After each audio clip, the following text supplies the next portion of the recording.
sense that we lost a great person. I'll be going on early Sunday morning. We're going to Arizona, taking some people with us on Air Force One. Maybe you people are going to be with us, I don't know. But we're going to be going Saturday early on Sunday morning. Okay? Go ahead. Good. We had talks going on. Scott Bessent is there and some others. Jameson is here. And yeah, I think they're going fine. We're going to see, but we've hit them very hard in so many other ways. I don't know if you know. Do you know what they're paying right now? What are they paying right now? Do you know what China's paying right now in tariffs? Huh? A lot. Yeah, I know exactly what's happening. A lot of drugs are coming out of Venezuela.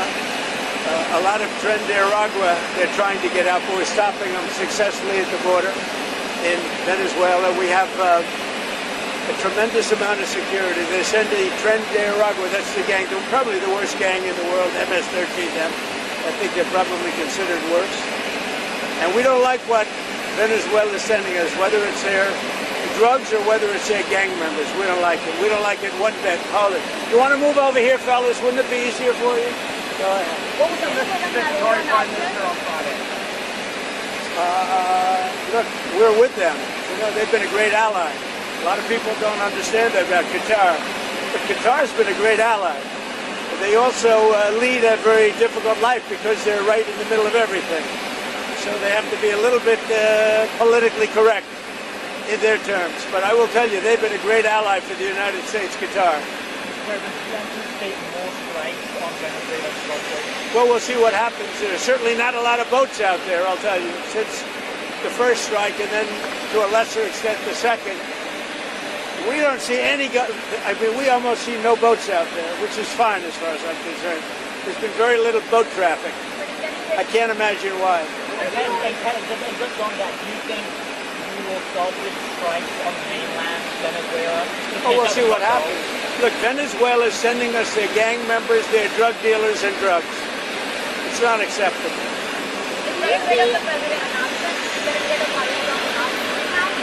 We'll see what happens. Not an option or not option. We'll see. He had an election that was wrong.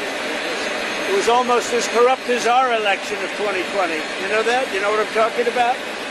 I wouldn't say theirs was much more corrupt, but it was certainly corrupt. But ours was corrupt also.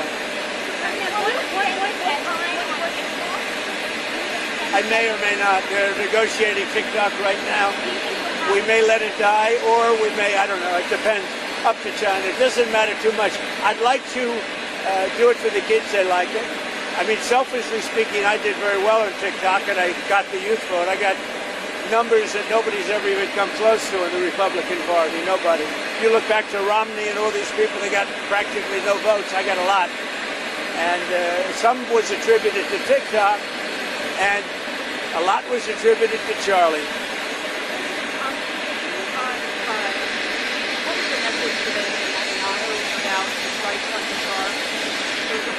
Well, my message is this. They have to be very, very careful. They have to do something about Hamas.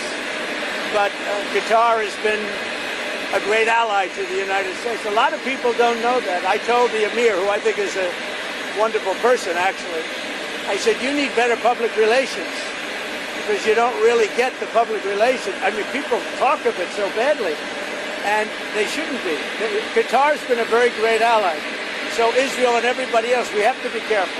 When we attack people, we have to be careful. You mentioned Charlie Kirk, sir. What organizations on the left you anticipate investigating? We talked about this last week. Well, the problem is on the left.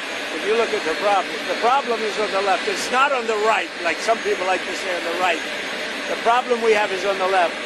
And when you look at the agitators, you look at the scum that speaks so badly of our country, the American flag burnings all over the place, that's the left, that's not the right. Do you plan on investigating? We'll see. We'll be announcing. They're already under investigation. You know, they're already under major investigation. A lot of the people that you would traditionally say are on the left. You're already under investigation. Already under Have investigation. you asked to start revoking the visas of those who have celebrated Brotherhood's death? Have you asked to start revoking the visas of the foreigners who have celebrated Brotherhood's death? No, we haven't, but we are looking at names. We don't like that. That's not right. We wouldn't celebrate if something happened on their side, and we don't. These are sick people. These are really deranged people. Any progress on the Fed chairman, sir? Well, other than I don't like him, No, but you are he's incompetent. The Fed chairman's incompetent. Sure, I have 3 people that I like a lot. Any one of them would do a good job. Mr. President, one more on Venezuela. But I think you have a big cut because I don't think he can help with cutting. It's perfect for cutting. And the thing that he's hurting most is housing for people. But because we're doing well in everything, energy's way down, groceries are down, everything, almost everything is way down. But housing, because of the Fed, is not what it should be. Okay, but it's not what it should be. Can you talk I'm about sorry, what to expect ahead of the UK trip? What about it? Expecting ahead of the UK trip? Nothing. The trip to UK is going to be incredible. They've never done it before, twice honored. And that's because we had non-consecutive terms, you know that. You probably know.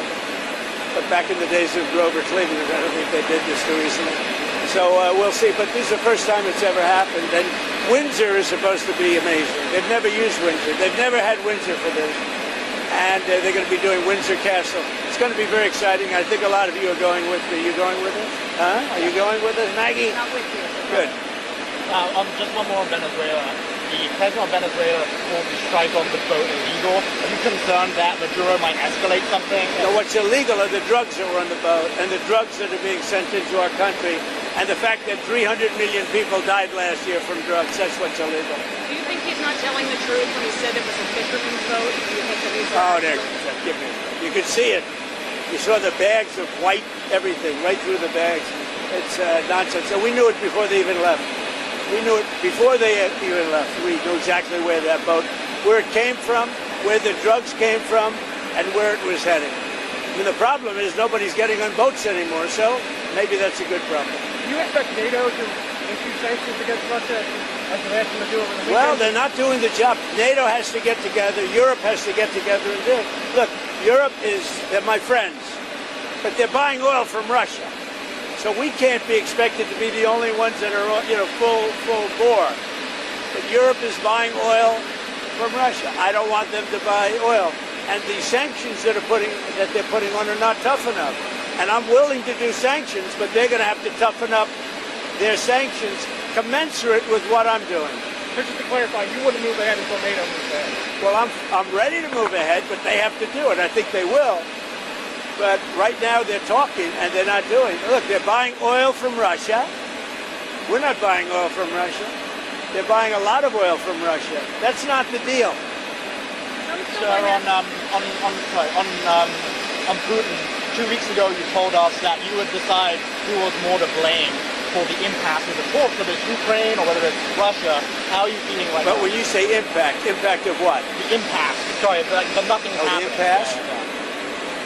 It's not going to matter because when they go in, they're going to be very, very strong. So it's not going to matter. Maggie, go ahead. Mr. President, European nations do still buy, some of them buy natural gas from Russia. Would you like to see that pulled back as well? That's not the deal, though. The deal is they're not supposed, whether it's natural gas or whether it's cigarettes, I don't care. They're not supposed to be buying from Russia. We're spending a lot of money giving. Now, I will say this. Right now, we're just selling weapons to NATO. It's pretty amazing. Biden spent $350 billion. I'm spending nothing. In fact, we're making money. But I want to stop the killing. So it just came out, or I think it came out, but I know for a fact, almost 8,000 young soldiers died this week between the two countries.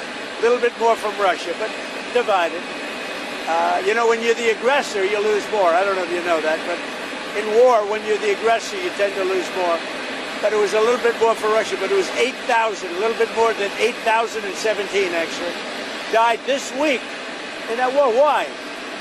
And they're Russians. They're not American soldiers, but they're still human beings. They're souls. And I want to stop them. And I stopped 7 wars. I thought this was going to be an easy one for me, but this has turned out to be tough. The hatred between Zelensky and Putin is unfathomable. You still believe that they will talk? That they will have a I don't know. I think I'm going to have to do all the talking. They hate each other. When do you think that will take place? I don't know, relatively soon. Has any of the NATO We're going to members- get it worked out one way or the other, but relatively soon. Has any of the NATO They hate members each other so much they can't breathe. So I'm going to have to get involved. Has any of the NATO members responded to the letter you sent yesterday? Yeah, Can you tell us they know who? it's true. Can you say They who? don't want to deny it. You know? They said, well, I'd rather not talk about it. I said, don't. What do you mean you'd rather not? That means you're guilty, right?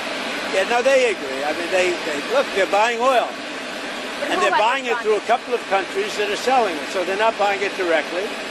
Countries are buying oil from Russia and selling it into certain NATO countries. Not all, but certain very substantial NATO countries. That's not the deal. Okay? We all set? Just one more. Are we all set? We're good. You go ahead, sorry, last one. Just to clarify then, do you anticipate the next step with the Ukraine talks to be a summit, like a trilateral summit? There'll be talks, whether you call it a summit or just a get-together. It doesn't matter. But I'll probably have to get... They hate each other so much they almost can't talk. They're incapable of talking to each other. Thank you. Mr. President, will the First Lady accompany you to Charlie Kirk's memorial next week? I didn't ask her that, but a lot of people are. But we're going to Europe To the just UK. before, so we're going to be doing that. Okay. I haven't even thought of it. I've been thinking about other things. Okay. Thank you very much. Thank you, Mr. President. President Trump spoke with reporters before leaving Bedminster, New Jersey, for Washington, D.C., addressing a wide range of issues from foreign policy to domestic politics. He began by reflecting on a difficult weekend, noting the passing of a respected individual, and mentioned his planned trip to Arizona on Air Force One with several people accompanying him. Turning to international concerns, he criticized Venezuela for sending drugs and gang members into the United States, highlighting the role of Tren de Aragua, which he called one of the worst gangs in the world. He said boat traffic linked to smuggling had sharply decreased after recent U.S. strikes and left open the possibility of future action against Venezuela, including strikes on the mainland. On relations with Qatar, Trump described the Gulf nation as a strong ally of the United States, though he noted they face unique challenges due to their geographic and political position. He said their contributions often go unrecognized and encouraged them to improve their public relations. He also criticized corruption in Venezuela's elections, comparing it to the 2020 U.S. election, and claimed his outreach to younger voters, including through TikTok, set him apart from previous Republican candidates. Shifting to domestic issues, Trump said unrest and anti-American demonstrations were being driven by agitators on the left, pointing to flag burnings and hostile rhetoric. He noted that some of these groups were already under investigation. On economic matters, he called the Federal Reserve chairman incompetent, saying high interest rates were hurting the housing market, even though energy and grocery prices had come down. Reporters pressed him on NATO and Russia. Trump accused European countries of undermining sanctions by continuing to buy oil and gas from Russia, stressing that the U.S. should not bear the burden alone. He urged Europe to toughen its stance, arguing that current sanctions were too weak. Discussing the war in Ukraine, he said roughly 8,000 soldiers, mostly Russian, had died in the past week. He expressed a desire to end the bloodshed but acknowledged the deep animosity between President Zelensky and President Putin, suggesting he might need to personally step in since the two leaders hate each other so much they almost can't talk. Looking ahead, Trump mentioned his upcoming trip to the United Kingdom, noting that Windsor Castle would be used for a historic event not held there in recent times. He also reiterated his determination to address drug trafficking from Venezuela and called for NATO members to align their actions with U.S. efforts. By the end of the exchange, he emphasized again that his goal was to reduce conflict abroad while strengthening U.S. security at home, even as he continued to spar with political opponents and international partners.